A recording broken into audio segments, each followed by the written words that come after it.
Hey everyone, welcome to today's episode. If you've ever felt nervous or scared to speak English, this episode is for you. We're going to talk about why so many of us feel this fear and, more importantly, how to overcome it. Exactly. Speaking English can feel intimidating, but it doesn't have to.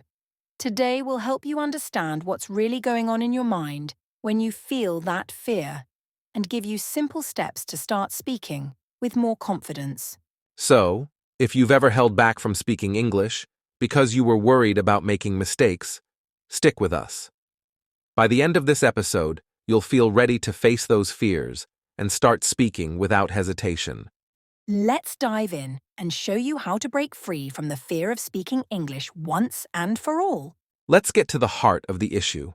Why do so many of us feel scared or nervous when it comes to speaking English? What's really going on here? It's more than just not knowing the right words. The fear comes from something deeper. So, where does this fear actually come from? That's a great question, Adam. Most people think they're just afraid of making mistakes, but it goes beyond that. The real fear is often about being judged by others. We're worried that if we speak English and mess up, people will laugh at us, criticize us, or think we're not smart enough. This fear of embarrassment, of not being good enough, is what really holds us back. Exactly. It's not just about language skills. It's about social pressure. We've all been in situations where we felt like people were watching us closely, waiting for us to make a mistake. And that pressure can be overwhelming. It's like our brain goes into fight or flight mode. Yes, and that's a key point. When we feel anxious about speaking English, it's our brain trying to protect us. It's the same reaction we have when we're in danger. Our brain tells us to avoid the situation to keep us safe. But here's the thing. There's no real danger when speaking English, it's just in our heads. Right. Our brain is doing its job, but it's overreacting. Instead of helping, it's holding us back. We start to feel like if we make one mistake, people will think less of us. But in reality, most people don't even notice those small mistakes. They're too busy thinking about their own lives. Exactly. And another important part of this fear is our past experiences. Maybe someone corrected us harshly when we tried to speak English before, or we felt embarrassed in a classroom setting. Those experiences stick with us and make us hesitant to try again. We start to think, what if it happens again? That's so true. Our mind holds on to those moments and the fear grows over time. The longer we avoid speaking English, the bigger the fear becomes. It's like a snowball rolling downhill. It gets bigger and harder to stop. Now that we know where the fear of speaking English comes from, the next question is, why does it stick around? Why does it feel like, no matter how hard we try, the fear just won't go away? Great point, Adam. Fear of speaking English isn't something that just disappears overnight. It tends to stick around for a few reasons. First, our brain loves to stay in its comfort zone. Every time we avoid speaking English because we're afraid, our brain gets used to that pattern, and it reinforces the fear. It's like the more we avoid it, the stronger the fear becomes. Exactly. It's like a loop. We don't speak because we're afraid, and because we don't speak, the fear grows. And over time, it becomes a habit. We start telling ourselves things like, I'm not good enough, people will judge me, or I'll never be able to speak fluently. And guess what? When you keep repeating these thoughts, they become your truth. Yes, and that's what makes this fear so persistent. These negative thoughts, they're like little voices in our heads that we listen to over and over again. But here's something important. Those thoughts aren't facts. They're just fears, and fears can be challenged and changed. Exactly. But what makes it even tougher is that sometimes we've had bad experiences in the past. Maybe you tried to speak English and someone laughed, or you made a mistake and felt embarrassed. Those memories don't just go away. They stay with us and make the fear stronger. That's true. Our mind is great at remembering the bad moments, and we forget all the good times when we actually spoke English well. It's like we're stuck in a mental replay of those negative moments, which makes us avoid trying again. The fear grows each time we avoid speaking, and eventually we feel trapped. Exactly, Sophia. The fear persists because we let it. We let it build up in our minds, and we stop challenging it. But here's the good news. It doesn't have to be this way forever. Now that we know where the fear of speaking English comes from, the next question is, why does it stick around? Why does it feel like, no matter how hard we try, the fear just won't go away? Great point, Adam. Fear of speaking English isn't something that just disappears overnight. It tends to stick around for a few reasons. First, our brain loves to stay in its comfort zone. Every time we avoid speaking English because we're afraid, our brain gets used to that pattern. And it reinforces the fear. It's like the more we avoid it, the stronger the fear becomes. Exactly. It's like a loop. We don't speak because we're afraid, and because we don't speak, the fear grows. And over time, it becomes a habit. We start telling ourselves things like, I'm not good enough, people will judge me, or I'll never be able to speak fluently. And guess what? When you keep repeating these thoughts, they become your truth.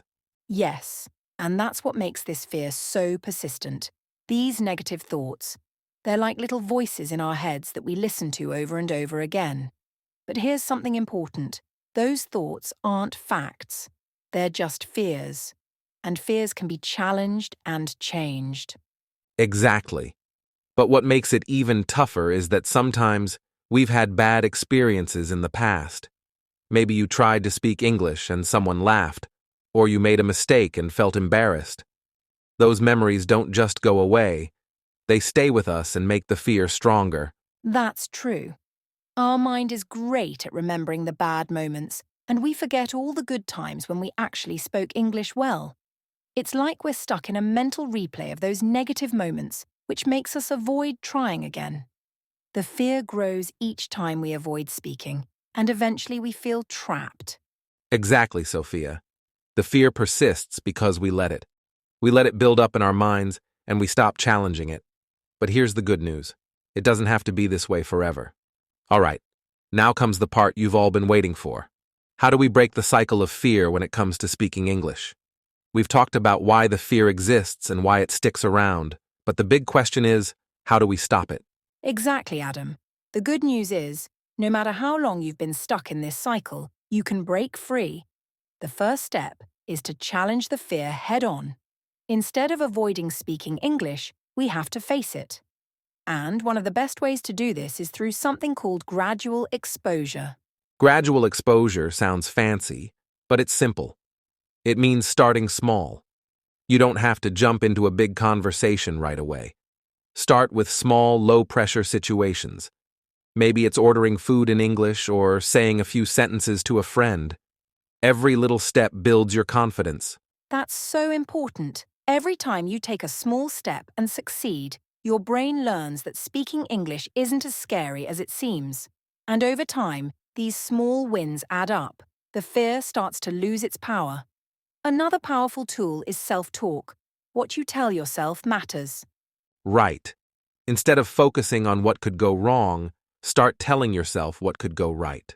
Replace those negative thoughts like, I'll make a mistake with positive ones like, I can do this, or mistakes are part of learning. And remember, no one speaks perfectly all the time. Even native speakers make mistakes. The goal isn't perfection, it's communication. The more you practice, the easier it gets, and the less you'll fear those little errors. Exactly. And another tip, celebrate your progress, no matter how small. Every time you speak, even if it's just a few words, give yourself credit. The more you focus on your progress instead of your fear, the more confident you'll become. Now, let's talk about something we all dread, making mistakes. This fear of making errors is one of the biggest reasons people hesitate to speak English. But guess what? Mistakes are normal. In fact, they're an essential part of learning. Exactly. Mistakes don't mean you're bad at English. They mean you're trying, and that's the most important thing. The key is to change how you react to those mistakes. Instead of feeling embarrassed or frustrated, See them as opportunities to improve. The faster you learn to handle mistakes without fear, the faster you'll grow. Absolutely. Think about this. When you were a kid learning your first language, you made tons of mistakes. Did it stop you? No. You kept going, and you learned. The same applies here. The more you practice, the better you get. So, how do we handle mistakes in a way that doesn't fuel our fear? One thing you can do is reframe your mistakes. Instead of thinking, oh no, I messed up, try thinking, that's one step closer to mastering this. Every mistake is just feedback. It's your brain learning what works and what doesn't. And here's a fun fact. People rarely remember your mistakes as much as you do. That's so true.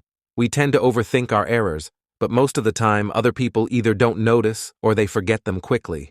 What really matters is that you're communicating, and that's what people appreciate. So, take the pressure off yourself. And another tip, laugh at your mistakes. It sounds simple, but when you can laugh it off, you're taking away its power. If you mispronounce a word or forget a phrase, just smile and keep going. It shows confidence and helps you relax.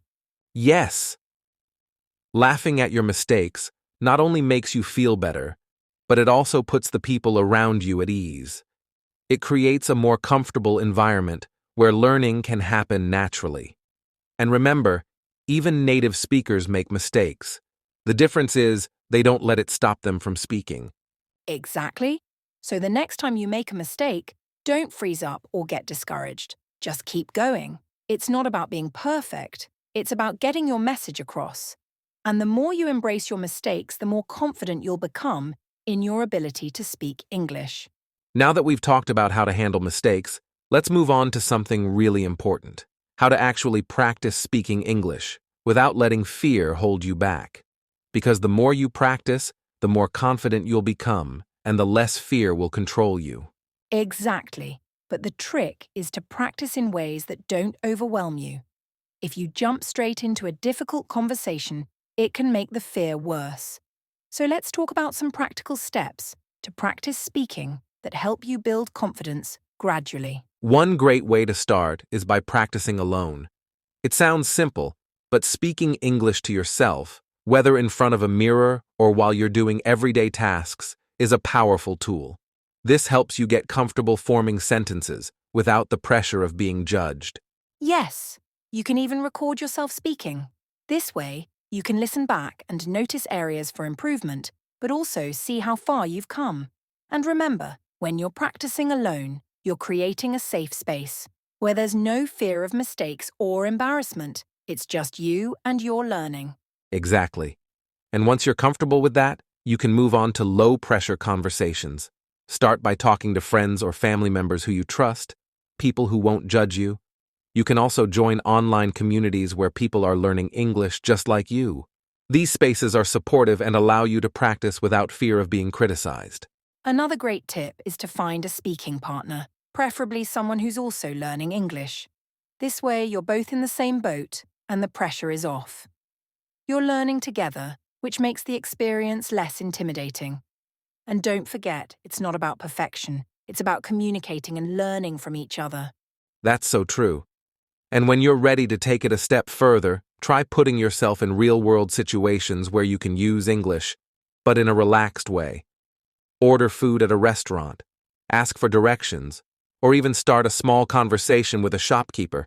These are great ways to practice speaking in real situations without the fear of long conversations. Yes. The key is to keep the practice consistent and enjoyable. Don't think of it as a test or something stressful. The more relaxed you are, the more confident you'll feel. And remember, celebrate your progress. Even small wins, like completing a short conversation, are big steps toward overcoming your fear. All right, we've covered a lot so far, from understanding the root of fear to practical tips for breaking the cycle. Now, let's talk about something that can really turbocharge your progress: positive reinforcement. This might sound like a fancy term, but it's actually a simple concept that can make a huge difference in how you approach learning English. Exactly, Adam. Positive reinforcement means rewarding yourself for the effort you put in, no matter how small the step. It's about focusing on the progress you've made rather than beating yourself up over mistakes. And trust me, it's incredibly powerful in building confidence and reducing fear. Think about it this way. Every time you try to speak English, no matter how it goes, you're taking a step forward. Positive reinforcement is about recognizing those steps. Even if you just said a few words or managed to introduce yourself in English, that's progress. Celebrating those small wins boosts your confidence and motivates you to keep going. Yes, and when you start celebrating these small victories, your brain begins to associate speaking English with positive feelings. Instead of feeling fear or anxiety, you start to feel proud and accomplished. It's like retraining your mind to focus on the success rather than the fear. That's why it's so important to set small, achievable goals and reward yourself when you reach them. Maybe you had a short conversation with a stranger, or maybe you finally felt comfortable ordering food in English. Whatever it is, take a moment to acknowledge that achievement. And remember, rewards don't have to be big. It could be something simple like taking a break, treating yourself to a snack, or even just giving yourself a mental high five. Exactly. Positive reinforcement isn't just about external rewards. It's also about changing the way you talk to yourself. Instead of saying, I wasn't perfect, say, I did my best and I'm improving. Positive self-talk plays a huge role in overcoming fear. The more you practice encouraging yourself, the less space there is for fear to take over. And another tip: surround yourself with people who support and encourage you. When others reinforce your efforts with positive feedback, it makes a world of difference. Whether it's a friend, a family member, or even a learning group, hearing others acknowledge your progress fuels your motivation. That's so true. Positive reinforcement from others helps keep you on track, but the most important reinforcement comes from yourself. When you become your own biggest cheerleader, fear loses its grip and your confidence grows faster than you might imagine.